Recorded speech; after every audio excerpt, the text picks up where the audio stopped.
আমাকে জানো তো কেউ একজন বলেছে যে কিনা আমার আত্ম অহংকার প্রচুর। সেই কথাটা কেন বলেছে বলো তো? সে আমার সাথে কিছু এমন মিসবিহেভ করেছে, যার দরুন বলেছিলাম যে হাজব্যান্ডকে বলবো। তার দরুন সে আমাকে বলছে আমার হয়তো আত্ম অহংকার প্রচুর। সব থেকে বড় ব্যাপার কি জানো তো? আত্ম অহংকারটা নেই বলেই জীবনে আমার এত অসুবিধা। সম্পর্ককে মূল্য দিতে দিতে দিতে দিতে নিজের আত্মসম্মান বোধটাকে হারিয়ে ফেলেছি।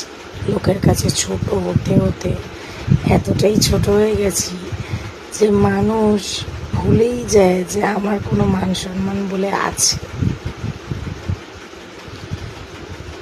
খুব কাছের কেউ বেঈমান হওয়া সত্ত্বেও তার জন্য প্রতিনিয়ত করা, এটা একটা অদ্ভুত কষ্ট, এটা কেউ বলে বোঝাতে পারবো না। তারপরেও বলবো সবাই ভালো থাকুক, সুস্থ থাকুক, সাবধানে থাকুক। আর সব থেকে বড় ব্যাপার, কেউ তোমার ক্ষতি চাইলেই যে তোমার ক্ষতি হবে তা না। আর কেউ তোমার ক্ষতি চাইছে বলে তোমার তার ক্ষতি চাইতেই হবে তাও না। ভগবান আছেন, সব দেখছে। বিধাতা যা লিখে রেখেছে তাই হবে, তার আগে কেউ যেতে পারবো না।